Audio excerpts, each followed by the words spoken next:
जय माता दी। आज आप लोगों को बताएंगे नाग पंचमी क्यों मनाई जाती है। श्रावण माघ शुक्ल पक्ष को पंचमी को बसंत ये नाग पंचमी मनाई जाती है। शिव जी गले में बासुकी नाग को धारण करते हैं, इसीलिए नाग पंचमी मनाई जाती है। और कहा जाता है नाग देवता के ही मदद से समुद्र मंथन संपन्न हुआ था। इसीलिए आज नाग पंचमी वाले दिन नाग की पूजा होती है। बसंत पंचमी मनाई जाती है। नागों का देवता भगवान शिव को माना जाता है। भगवान शिव जी की पूजा होती है और नाग की पूजा। और मान्यता यही है कि आज के दिन जो नाग की पूजा करता है, नाग काल सर्प योग भी कट जाता है। इसलिए मैं एक कहानी बताती हूँ आपको। एक समय की बात है, एक गांव में एक स्त्री रहती थी। वो दूध बेचती थी, बड़े सरल स्वभाव की थी। उसका नियम था, हमेशा वो औरत गाय का दूध गर्म करके ठंडा करती थी और फिर घंटी बजाती थी।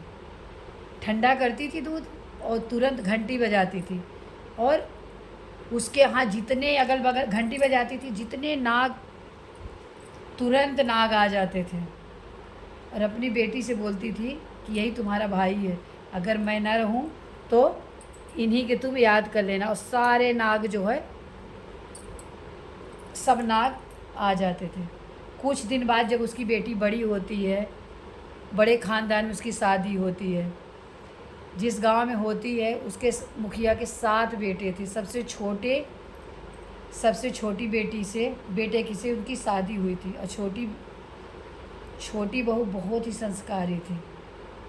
और सारी 5 बहन, 6 देवरानी जेठानी उसको ताना मारती, तेरा तो कोई नहीं है। एक माँ थी, वो भी मर गई। और सावन का महीना चालू हो गया। सारी बहुएं बड़ी खुश है कि मायके से आएंगे भाई मुझे लेने के लिए। अब पूरे महीना, सावन महीना मायके जाने का ही होता है। और सब बहुएं चली जाती हैं अपने मायके। और छोटी बहू को बोलती है, सास बोलती है सब तो अपने मायके गई और तेरा तो कोई है नहीं, तुझे कौन बुलाने आएगा, तू सारा सावन यहीं रहो। और सब तो अपने मायके गई। अब वो छोटी बहू बहुत मतलब दुखी हुई, गई एक पेड़ के नीचे बैठ गई और वहाँ रोने लगी।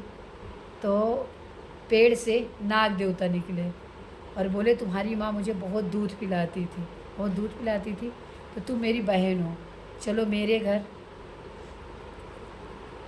शेष नाग जो है एक लड़के की भेष धारण करके गए उस बेटी के घर ससुराल और बोले मैं अपनी बहन को लेने आया हूँ। अपने घर ले गए, नाग लोक में लेकर चले गए। और उसकी यही आदत थी कि हमेशा सर्प जो है दूध पीते थे। छोटी बहू, उसको जैसे गुस्सा लगता था कि अपने उनको जो है, जैसे माँ दूध पिलाती थी, उसे बेटी भी दूध पिलाती थी। तो एक दिन जो है बेटी ने दूध गर्म करके ठंडा की, उसको लगा ठंडा हो गया, उसने घंटी बजा दिया और सारे सर्प आ गए दूध पीना। और जो दूध पिए तो उनका मुँह जल गया। इसलिए सावन उन सर्प ने वो किया, मन में ठान लिया कि जाके उनको मैं डस लूँगा। उन नागों ने सब अपना बनाया कि मैं उनको डस लूँगा। तो एक दिन पहले ही छोटी बहू ने अपने भाइयों के लिए ठंडा दूध, रोटी रात को ही बना के रख दिया कि सुबह मेरे भाई, नाग पंचमी थी, कि सुबह नाग पंचमी है तो मेरे भाई आएंगे। तो नाग जो है उनको तो था कि इसको मैं डसूँगा आज जाके नाग पंचमी वाले दिन, कि मेरा मुँह जला दी थी तो इसको मैं डसूँगा। तो अगले साल जब घर आए तो ठंडी रोटी, दूध ठंडा रखा था और सारे नाग आ गए घर पे। तो छोटी बहू जो है बड़े अच्छे से रंगोली बनाई आंगन में। नाग पंचमी वाले दिन आंगन में रंगोली बनाई। नाग देवता को अपना भाई मानती थी, बड़े स्वागत पे बैठी थी। अब वो 5 7 खूब सारे नाग आ गए उसको डसने के लिए। पर वहाँ पे देखिए रंगोली बनी हुई है, ठंडा दूध रखा है, पिए। तो बहुत खुश हो गए कि अरे इससे तो मतलब गलती से, बोले कि गलती से मेरा मुंह जल गया होगा, ये अपने से जान के नहीं जलाई है।